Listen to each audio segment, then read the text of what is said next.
No ano 1000, a Europa inteira tinha menos gente que o estado de São Paulo hoje. 300 anos depois, essa população mais que dobrou. Sério. E essa explosão demográfica não aconteceu por acaso. Foi uma revolução silenciosa, movida à tecnologia de ponta. Esqueça o arado leve romano, que só arranhava a terra. A gente está falando da charrua pesada, com a iveca de ferro. Uma máquina que revirava os solos densos do norte da Europa, trazendo nutrientes à superfície. Isso, junto com a rotação de culturas, mudou tudo.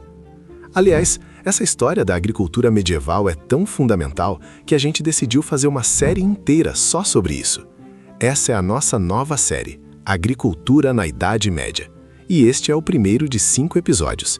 Para quem quiser maratonar, já vou deixar a playlist pronta no canal. Então, voltando ao assunto. Com mais comida sobrando, pela primeira vez em séculos, a Europa pôde sustentar gente que não trabalhava no campo. E é aí que a nossa civilização moderna começa a nascer. E já que estamos falando de construir as bases para o futuro, a melhor forma de construir a base do nosso canal é se inscrevendo. Assim você não perde os próximos capítulos dessa revolução. Para começar, essa transformação não foi um único evento, mas uma sinergia de fatores. A Alta Idade Média, entre os anos 1000 e 1300, foi o palco principal. Longe de ser uma era estagnada, foi um período de avanço contínuo. A base social era o senhorialismo. A terra era do senhor, trabalhada por camponeses. E a população, como vimos, explodiu. Saltou de 35 milhões para 80 milhões em pouco mais de 300 anos. Um crescimento populacional que o mundo não via há séculos. Um documento-chave para entender essa época é o Domesday Book. Vê só, em 1086, Guilherme o Conquistador ordenou um censo completo da Inglaterra. O resultado é um retrato detalhado da economia agrária. Ele lista cada feudo, cada moinho, cada hectare de terra cultivada.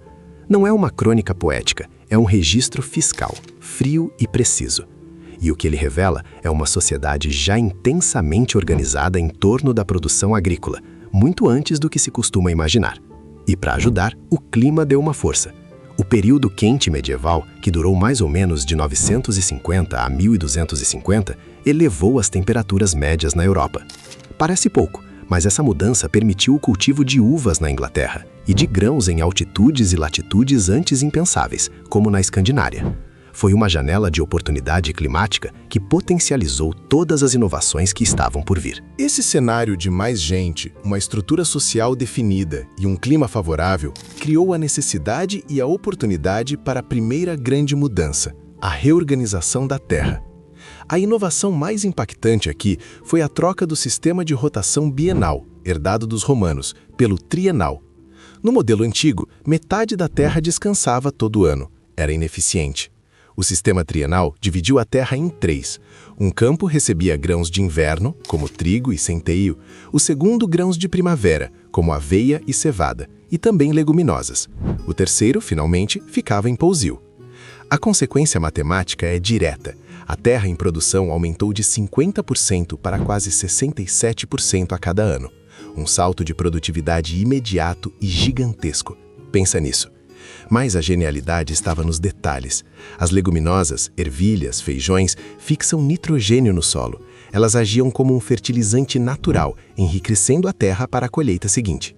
Além disso, ter 2 colheitas diferentes por ano distribuía o risco. Uma praga ou uma chuva forte no outono não destruía a safra inteira. E temos registros disso. Os monges da abadia de Cluny, na França, documentaram a adoção desse sistema já no século IX. Eles eram centros de conhecimento, quase estações de agronomia experimentais. Seus registros mostram como a produção aumentava e se tornava mais estável com o novo método. Essa produção extra de aveia, aliás, não era um detalhe, era o combustível para a próxima grande inovação, a que permitiu cultivar os solos difíceis do norte da Europa. Essa tecnologia era a charrua pesada, ou carruca em latim. O arado romano, o aratrum, era leve, bom para os solos secos do Mediterrâneo, mas inútil nas terras densas e úmidas ao norte dos Alpes. Ele só arranhava a superfície. A charrua pesada, que se popularizou depois do século X, era uma máquina robusta. Ela tinha 3 partes essenciais que trabalhavam em conjunto. Primeiro, um cutelo vertical que rasgava o solo. Depois, uma rélia horizontal que cortava as raízes por baixo. E o mais importante, a aiveica curva, uma lâmina que revirava a leiva de terra. Isso trazia os nutrientes das camadas inferiores para a superfície, enterrava as ervas daninhas e melhorava a drenagem.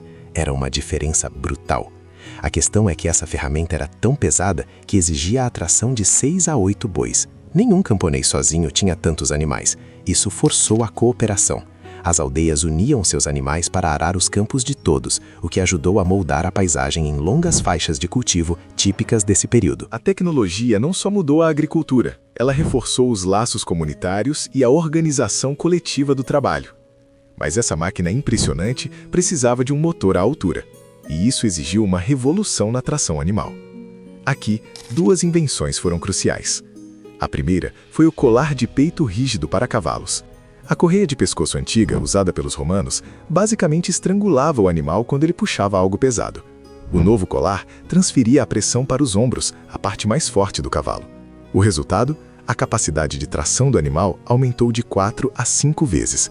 É o que aponta o historiador Jean Gimpel. É um ganho de eficiência absurdo. A segunda invenção foi a disseminação da ferradura, a partir do século IX.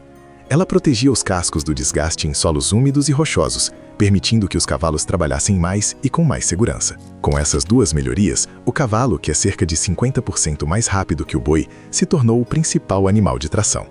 Mais velocidade significava mais terra arada por dia. Era produtividade na veia.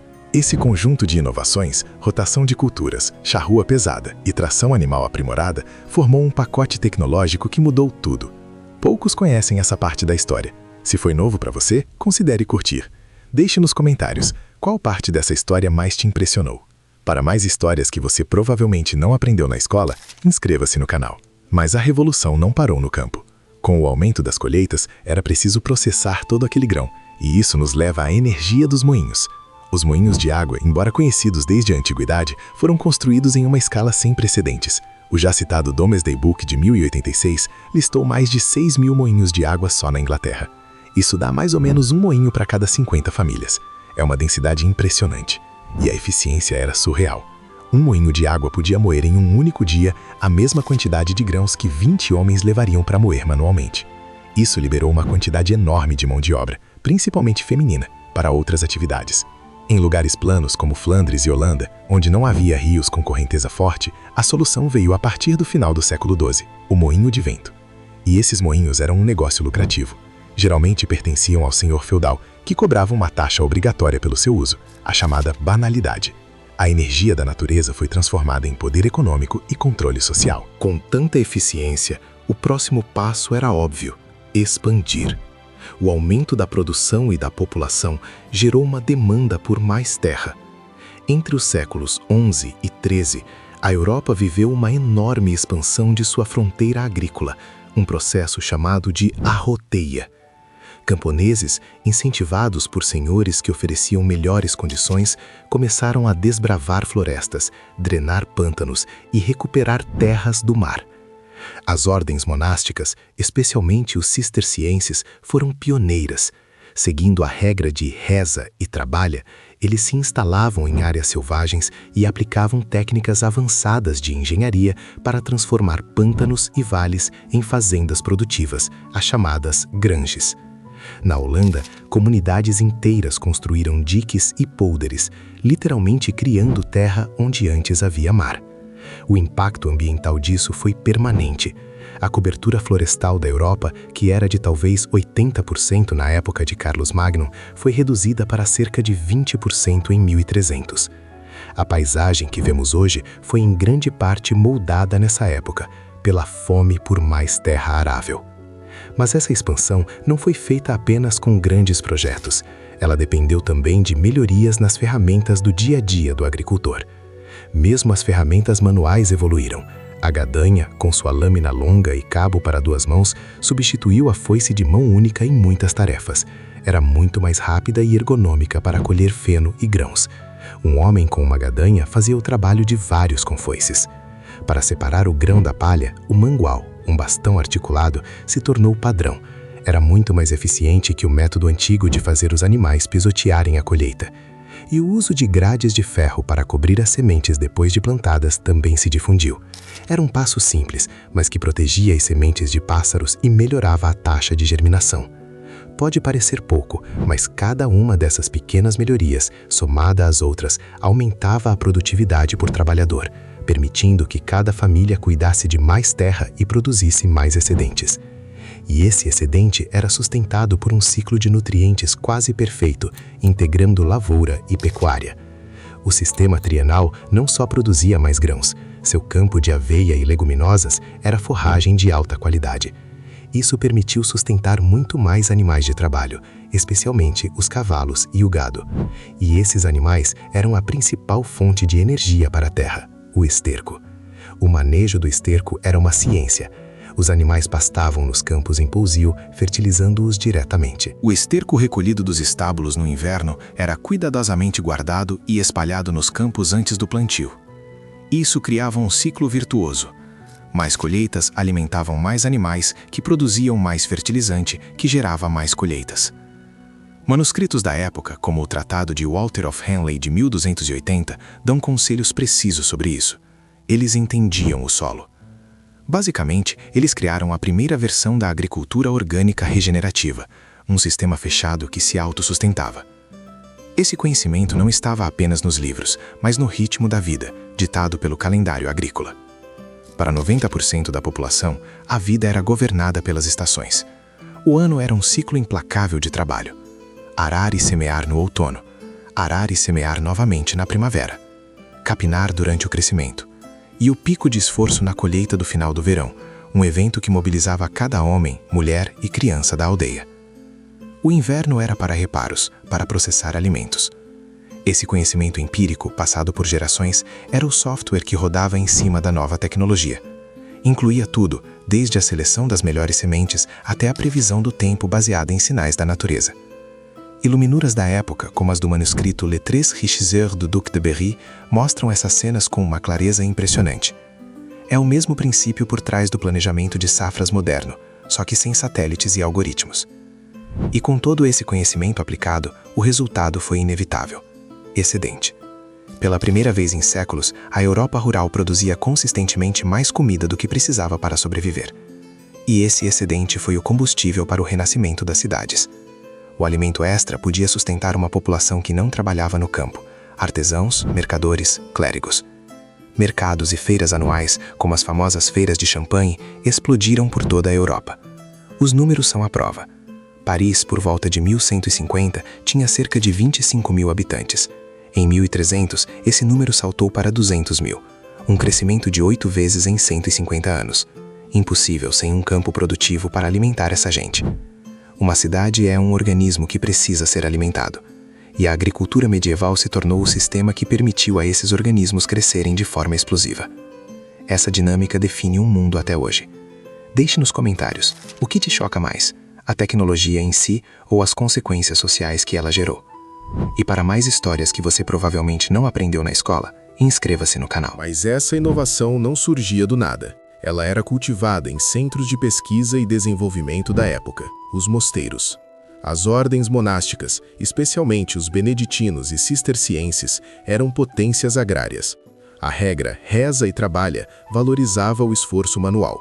Como instituições permanentes com monges letrados, eles podiam manter registros, experimentar técnicas e planejar a longo prazo. Eram as estações de agronomia da Idade Média. Os cistercienses eram mestres em engenharia hidráulica, drenando pântanos e construindo canais. Na abadia de Rievaulx, na Inglaterra, eles foram pioneiros na criação seletiva de ovelhas, transformando a região em uma potência na produção de lã.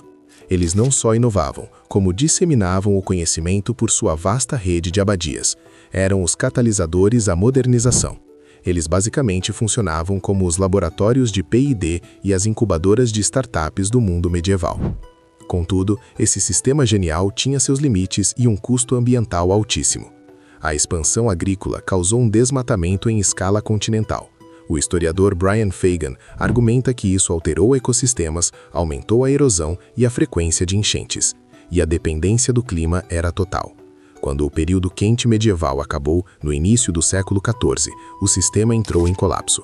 O clima ficou mais frio e instável. As colheitas começaram a falhar. A Grande Fome de 1315 a 1317, causada por chuvas torrenciais, foi apocalíptica. Matou entre 10% e 25% da população em muitas áreas. A terra estava esgotada, a superpopulação era insustentável. Foi a prova de que o sistema havia chegado ao seu limite, um prelúdio sombrio para a catástrofe ainda maior da peste negra. Eles descobriram um limite ecológico da forma mais dura possível. Mas antes da crise, a produtividade crescente gerou um fenômeno novo, a especialização regional. Em vez da autossuficiência de cada feudo, algumas regiões começaram a focar no que faziam de melhor. A lógica do mercado começava a se impor. Bordeaux, na França, se especializou em vinhos, exportando para a Inglaterra. A Inglaterra, por sua vez, se tornou a maior produtora de lã de alta qualidade, que alimentava as tecelagens de Flandres. A planície do Báltico virou o celeiro da Europa, fornecendo grãos para as cidades da Liga Hanseática. Essa interdependência econômica, impulsionada pelo comércio de longa distância, era algo novo. Foi um passo fundamental na criação de uma economia europeia integrada. É a semente da economia globalizada, nascida da capacidade de um camponês em Bordeaux produzir mais vinho do que sua família podia beber. É crucial entender, no entanto, que essa revolução não foi um evento único e uniforme. A experiência variava brutalmente. Para o senhor feudal, significava mais renda e poder. Para o servo, a vida continuava sendo de trabalho pesado, embora com mais segurança alimentar. Geograficamente, o pacote tecnológico completo foi um fenômeno do norte da Europa. No Mediterrâneo, o arado leve e a rotação bienal persistiram, mais adaptados ao clima local. E o tempo também importa. O grande boom durou de 1000 a 1300. A crise do século XIV reconfigurou tudo. A peste negra dizimou a população, o que, paradoxalmente, deu mais poder aos camponeses sobreviventes. A mão de obra se tornou rara e valiosa. Em muitos lugares foi o começo do fim da servidão. A mesma revolução que consolidou o poder feudal, séculos depois, criou as condições para o seu desmantelamento. E essa dinâmica de sucesso que gera o próprio colapso é o ponto central. O sistema que alimentou milhões também os tornou frágeis, dependentes. A mesma eficiência que ergueu catedrais preparou o terreno para a peste negra. Foi uma inovação que cavou a própria cova, esperando apenas a crise certa para empurrar todo mundo para dentro. Parece ser a nossa especialidade, não é? Construir sistemas geniais que funcionam perfeitamente até o momento em que falham de forma catastrófica. Nós nos apaixonamos pela solução do momento, ignorando a conta que ela vai gerar. É um ciclo vicioso de otimismo ingênuo seguido de pânico quando a realidade finalmente bate a porta. Hoje, trocamos a charrua pesada por algoritmos e a rotação de culturas por cadeias de suprimentos globais. A escala é outra, mas a lógica é assustadoramente familiar. Maximizamos a eficiência para hoje, empurrando os limites ecológicos e sociais para um amanhã que fingimos não ver. Apenas trocamos o esterco por planilhas de Excel. Para entender o ciclo completo, é preciso ver a história toda. Esta é a nossa nova série, Agricultura na Idade Média, e este foi só o primeiro de 5 episódios. Inscreva-se para não perder o resto do desastre. Afinal, por que você acha que estamos tão interessados em como sistemas antigos colapsaram? Progresso é apenas a dívida que o futuro sempre cobra.